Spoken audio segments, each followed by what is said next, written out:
was 2027. Advances in biotechnology were helping people improve their physical and mental abilities to an amazing degree. Provided, of course, they had enough money. A new breed of people was emerging, half human, half machine. And in Detroit, at least, not everyone was happy to see it. I'd just landed a job as head of security at Sarif Industries, a cutting-edge biotech firm. David Sarif himself handpicked me for the job, said he needed me to keep his people safe. My ex, Megan Reed, was one of them. Brilliant neuroscientist, Megan had found a way to make augmentation safe and affordable for everyone. All she had to do was present her research to Congress. But the night before her big meeting, my security measures failed. A team of Black Op mercenaries stormed into Sarif headquarters, massacring everyone in sight. 3 of the mercs were heavily augmented walking tanks. Their mission? Take out Megan and her team. I tried to stop them, but their leader tossed me through a plate glass wall. Last thing I heard as his bullets slammed into my brain was Megan's dying scream. I should have died with her. Only I didn't. High-end military-grade enhancements saved my life. The best augmentation Sarif's money could buy. It took me half a year to get a feel for her. Should have taken longer. But 6 months into my recovery, Sarif Industries was attacked again. This time, by a radical group of pro-human purists. Violent, militant, and fanatically opposed to human augmentation. They claimed to be members of Humanity Front, a non-profit organization that wanted the UN to limit biotechnology research. The thugs broke into Sarif's factory and found machinists working overtime on a top-secret military augment called the Typhoon. Sarif sent me to retrieve it, and when I did, I found one of the so-called purists next to it, wired with cerebral implants, trying to download its classified specs. Obviously, something more was going on. The Aug killed himself before I could question him. Sarif ordered me to dig deeper, so with the help of Frank Pritchard, Sarif's head of cybersecurity, I did. Turns out a second hacker had been controlling the Aug's actions from somewhere off-site. Pritchard and I tracked his signal to a secret FEMA internment camp in Detroit. The Black Op mercenaries were there. The same mercs who'd left me for dead 6 months before. Figured they'd try again when they saw me. It wasn't so easy for them this time. I took out the tank named Barrett, even got him to give me a new lead. A penthouse apartment in China. Of course, we both knew it would be a trap in the end.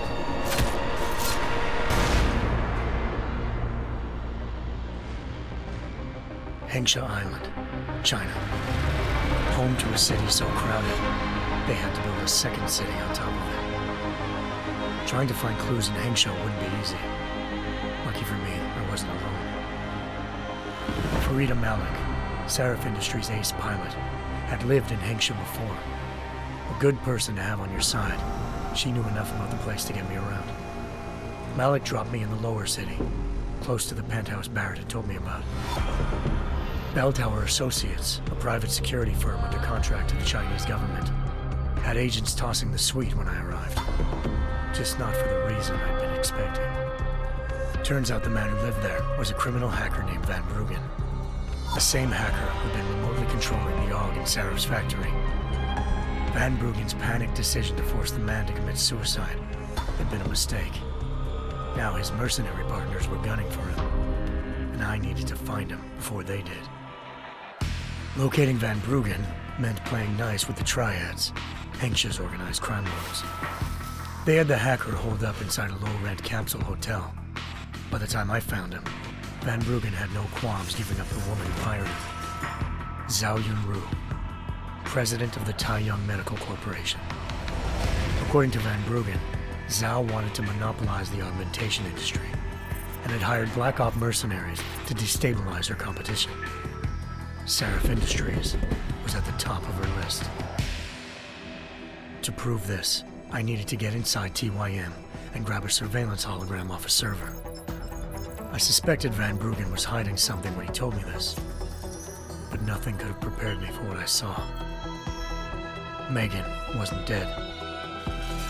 She and her 4 best researchers had been kidnapped, spirited away somewhere while their kidnappers made it look like they were dead. Desperate to learn more, I confronted Zhao in her penthouse. She claimed to be a pawn in a bigger plan, and hinted at a group so powerful it controlled global interests at a whim. Then she slipped into a panic room and hit the alarm, forcing me to make a very quick exit. I figured Zhao was lying, but part of her confession made sense. David Sarif had been worried about his people. So worried, he'd required all of them to have subdermal locator devices surgically implanted. The GPOs would have been broadcasting the day of the attack.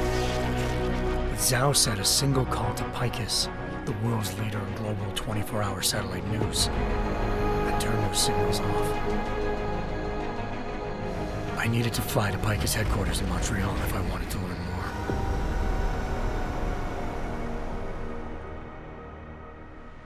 Eliza Cassan, Picus Communications' First Lady of News. Malik thought I was reaching when I told her Eliza was involved in this. The world's most famous news anchor, working with a mercenary hit squad. But when I confronted Cassan in her office, she freely admitted to jamming Detroit's satellites the night Megan's team had been taken. Said she's just been following her commands. I suspected she wanted to say more. But Black Op mercenaries showed up looking to shut us both down. And just like that, the Eliza I'd been talking to disappeared. The Mercs were led by an augmented killer I'd crossed paths with twice before, Fedorova, a woman who'd made silence her best friend. She waited for me to track Eliza's transmission to a secret server room underneath the Picus complex, then jumped me from behind.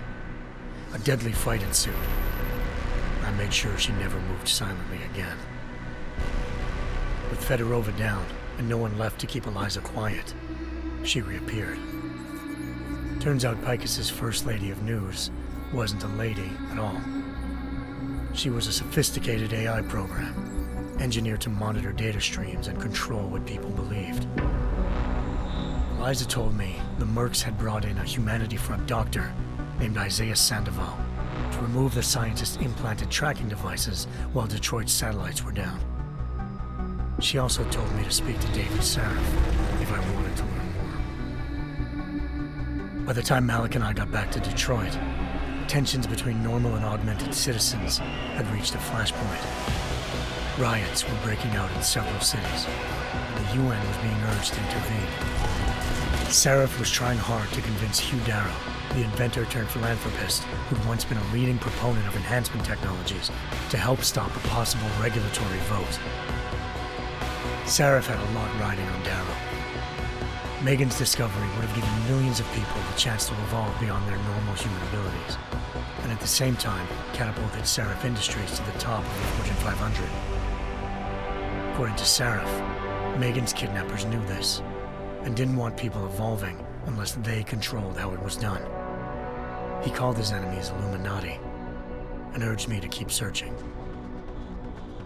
Determined to do so, I tracked down Sandoval via America's most outspoken augmentation opponent, Bill Taggart, Sandoval's boss and founder of Humanity Front. Sandoval admitted to operating on Megan's team when I confronted him, but said he hadn't removed their GPLs. He'd merely switched them to a different frequency. Pritchard was able to trace one of the signals to China. Malik and I immediately took off in pursuit. Unfortunately, the Illuminati were one step ahead.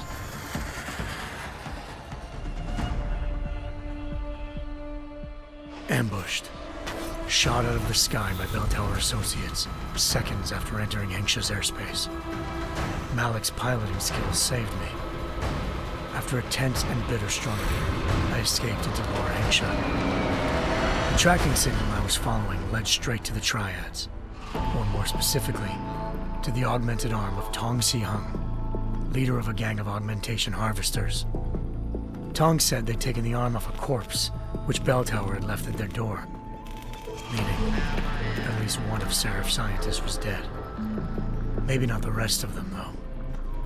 Tong pointed me to a port used for human trafficking and helped me slip aboard a bell tower ship. It was sailing to Rifleman Bank Station, a military base in the South China Sea. Bell Tower was holding kidnapped civilians as prisoners there, and using them to perfect the Hyron Project, a human-computer interface that left most of its test subjects dead. My search for Megan would have ended then, if not for a mysterious ally named Quinn.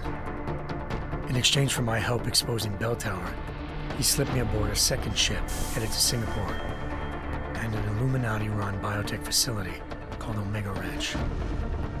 3 of Seraph's scientists were there, forced by their captors to create a technology capable of remotely shutting down augmented abilities. Thanks to an emergency recall notice issued by the World Health Organization, millions of people all over the world already had the biochip installed. With the help of the scientists, I tracked Megan to a private section of the ranch. There, I ran into Yaron Namir, the walking tank who'd put a bullet in my brain the first time we met. He'd teamed up with Zhao and was hoping to catch me off guard. Their little ambush didn't work. I found Megan in a suite belonging to Hugh Darrow, the billionaire philanthropist who'd Seraph had called on for help. Darrow had convinced her to go along with the biochip plan by promising to sabotage the tech. As she was explaining this, Darrow appeared in a global broadcast, telling the world that augmentations would be the death of mankind. Then he activated the biochips to prove his point. All over the world, augmented people flew into a killing frenzy. Darrow had betrayed everyone, and it was up to me to set things right. To do it, I had to reach Panchaea, a massive installation in the Arctic Ocean. As I raced through corridors built by an all-augmented workforce, I saw death and destruction firsthand. By the time I shut down Darrow's broadcast, I knew the damage he'd done. Still, humanity's future remained unclear. How would the world react to this sabotage? Would people ever regain their faith in augmentations again? What would be the Illuminati's next move? Only time could give us the answers.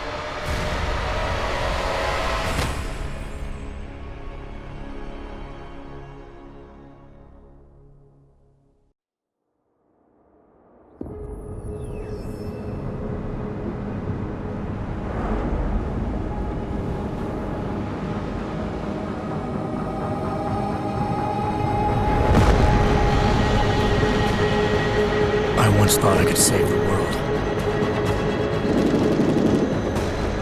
Now look at it.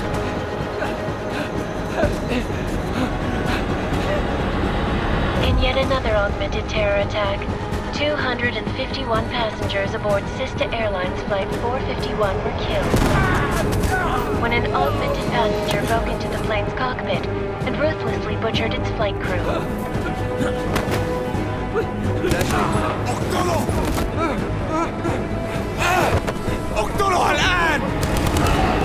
Details recovered from the black box recorder suggest that the man may have been suffering flashbacks to the AUG incident. That horrible day 2 years ago when augmented people all over the world flew into a psychotic killing spree, causing the greatest loss of life in recent history. Sometimes, you just have to let go and embrace what you've become. Not gonna go all wonky on us now, Hansa, are ya? Well, if I do, McCready, I guarantee you'll never see it coming. Agent Jensen, am I gonna have a problem with you? No, sir. No reason to assume you would. Good, because you are the only augmented operative on this team, and I intend to make good use of you. Listen up, all of you. We got a sandstorm barreling down our arse and we can't afford to make mistakes. We're going after this man, an arms dealer named Shepard. He's ex-Bell Tower, one of the Special Forces commanders who disappeared during the incident. And he's come out of hiding? That cannot be good. It's not. He's selling weapons and military-grade augments to terrorists. This is Aran Singh, the undercover agent who lured Shepard out of his hole. Best you see Interpol's got. For 3 years he's worked hard to get in tight with the Jinn, an Iraqi smuggling cartel that's infected the Eastern Hemisphere like a plague. Last week, our arms dealer sent a message to the Jinn, offering to sell them a shitload of black market merchandise dirt cheap. They told Singh to handle the buy. They're not gonna like it when Interpol disrupts their party. Singh's cover really that good? It is right now. We need to keep it that way. This is where the deal's going down. A half-finished high-rise hotel that's been abandoned ever since the incident.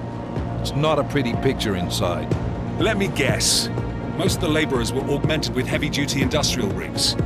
So when the incident hit, and they all went schizo, things got gruesome real fast. And no one, except for some homeless junkies, have been inside the place ever since. So what's the plan, Director? Singh's meeting Shepard on the ground floor, inside the hotel's main atrium. He sent the bulk of his Jinn crew to the penthouse levels to secure a vantage point. I want McCready's team to take up positions overlooking the atrium and make the arrest. Jensen, you're going in solo from the roof. My objectives? Keep the Jinn from joining the party. As far as we can tell, only one route connects the atrium to the penthouse level, a halfway decent elevator shaft. Here. I want you to block access to it. Fine. Just cut me loose. Do you plan on relying solely on your augments for this one? I'd recommend taking a little hardware, just to be sure.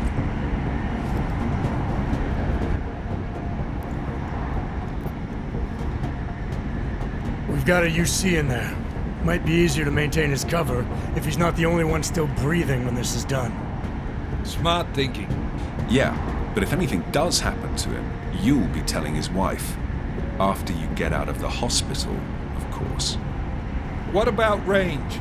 There's lots of wide spaces and high ceilings in there, but a number of tight and constrained rooms too. So it's a crapshoot, really.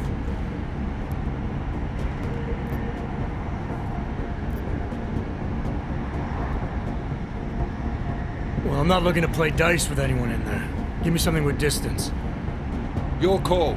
Less chance of being seen and compromising Singh that way. One last thing, Jensen. Singh said the Jinn are using some sort of portable Wi-Fi device to boost communications. He's got a better chance of maintaining cover if you disable it.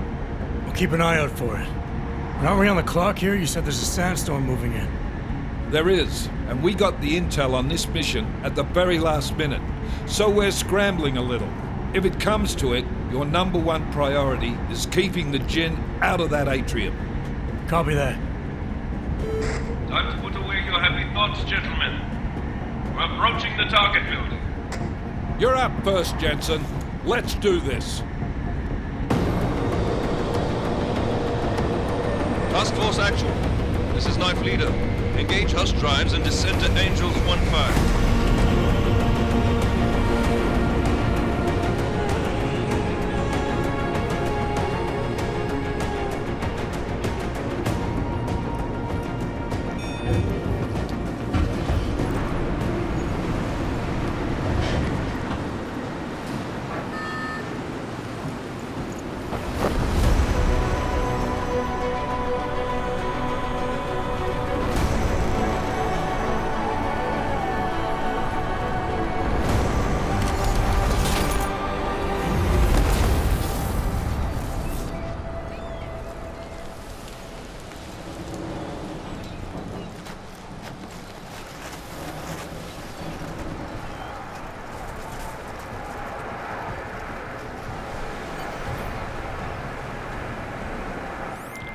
Team leader, this is Jensen. I'm on the roof. Solid copy. Move into the building.